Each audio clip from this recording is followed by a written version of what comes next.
was a quiet Friday night yet again. As always, I was surrounded by scraps of paper and notes that I had scrolled on with some calculation from last week. As usual, I was feeling a bit down. It seems there's nobody in this town that needs an old-fashioned kid who overthinks things probably a tad too much, but hey, that's who I am. Being a little tired, I was about to call it a day, but that's when he walked in. He called himself Whitebeard, though he only had a stash and no beard to speak of. This man claimed to be one of the pirate emperors or some such. I wasn't interested in his life story, though I do imagine if he told me, it would probably be a good listen. He said he had a feat for me to calculate. Of course, I was skeptical. This ain't my first time around the block. But then he showed it to me. Immediately, I was intrigued. He said he did this during some prison break and asked when the calculation could be finished. I looked at him and responded with a simple 5-10 minutes.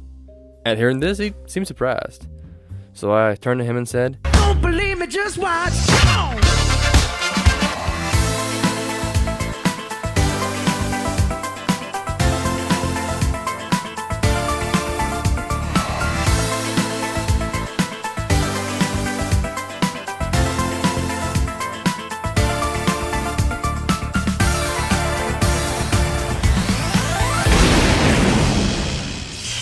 Hello Internet, Jojo here, and welcome to IdeaShock.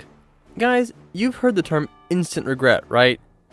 Well, I just have to say, I don't feel that about that intro. I think that intro went over fantastically. At least I thought it was funny. I don't know about you guys, I thought it was good.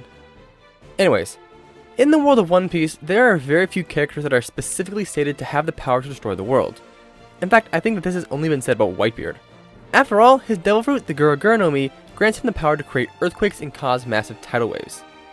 Now, we never get to see him fight very much in his prime, but one of his greatest feats that we do see comes when he took on the world government in their own backyard of Marineford. Using his powers, Whitebeard was able to cause a massive quake that caused these tidal waves to lift into the sky. We're going to start calculating this feat by comparing the height of the waves to the standard height of the mast of these other pirate ships. Generally, pirate ships will have a mast about 150 feet tall, and using that, we find these waves must be about 845 meters tall. Now, taking a look at the cross-sectional area here and using their height, these tsunamis end up having an area of about 375,000 square meters. Comparing the height to the length of the iceberg after we hot cut it, and it is about 1,610 meters long. Now, that's not all there is. You see, in this panel we clearly see that it's not just the tsunami that gets raised up. There's also a substantial amount of water under the waves that is affected as well. By doing basically the same thing in this area, and this and the waves come to have a total mass of 1.939 trillion kilograms of water.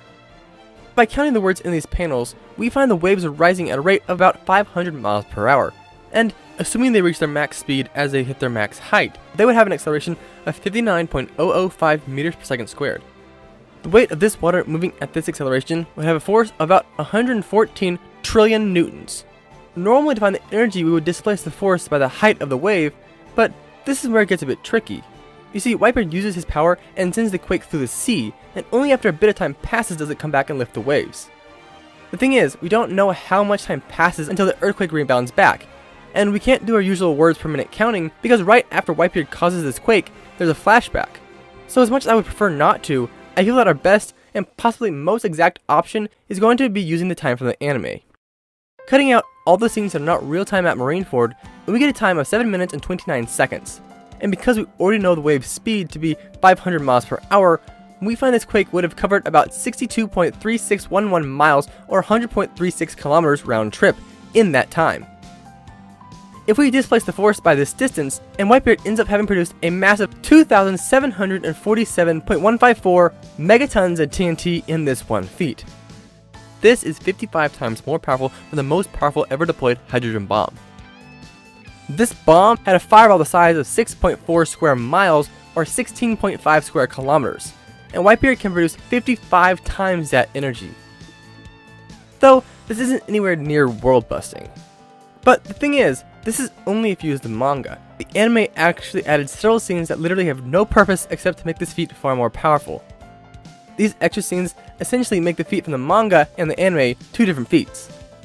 Normally I would just completely disregard any feat from the anime, but if it's not being used as the character's max power, then there really is not a good reason for me to not calculate it. Also, I just really want to talk about this. Okay, so the first thing we get from the anime is this marine mentioning that the water is receding. The second thing we get is the waves moving at an incredibly high speed from the horizon to Marineford. Using this image right before the effects of Whitebeard's attack starts, measuring this very small person against the height of the dock, and we find that before the water receded, Marineford is about 440 centimeters above sea level. Then comparing this to the level the water did recede, we find the water lowered about 240 centimeters. Next, let's look at the wave's speed. As we already calculated in a previous video, the One Piece world is massive, about 820,000 kilometers in diameter, though it could be much larger than that, but that's the minimum. So, taking this marine's height and the height of the dock, we find the horizon should be about 84.27 kilometers away. It takes about 20 seconds for the waves to cover this distance, meaning that they must be moving at 9,425.33 miles per hour. Because they're moving at this speed towards Marineford, and that the waves would have had to make the return trip, we can assume that in these 7-something minutes, the force that Whitebeard produced covered a total of 1,175.55 miles in total. Using the distance the water receded and the distance the water moved in one direction, we find that Whitebeard must have moved 24.1 trillion cubic meters of water. The density of water floats from around 1,021 to 1,029 kilograms per cubic meter. So averaging these out to about 1,025 kilograms per cubic meter, we find the weight of the water moved was about 24.8 quadrillion kilograms. The energy this much water would have while moving at over 9,400 miles per hour is about 52.4 teratons of TNT. This is already a massive number, but it's not including the energy to get the water moving in the first place. Previously we used an acceleration rate of about 59.005 meters per second squared for the tsunamis. So applying that to this weight, and we get a force of about 1.45993 quintillion newtons of force. If we displace that force over the total distance the waves moved, and Whitebeard had to have produced a whopping 660 teratons of TNT. If this was a bomb, everyone in a 1,457.4 kilometer radius would be dead instantly.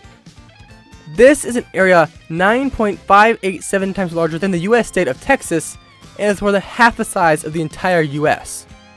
The thermal radiation alone would easily cover the entire planet, causing third-degree burns on everyone. Of course, this too is not quite planet-busting. But, you know, he definitely scales way past pre-time skip Luffy, and should be far past current Luffy, because Whitebeard fought on par with Goldie Roger for several days, who slapped Kozuki Oden, who almost beat Kaido, and Kaido slapped current Luffy. So Whitebeard is pretty powerful. But, with that said guys, that's all I got for today. Thanks for watching, see you next time, remember to stay spectacular, JoJo, out. Before him, his crew, no one is safe!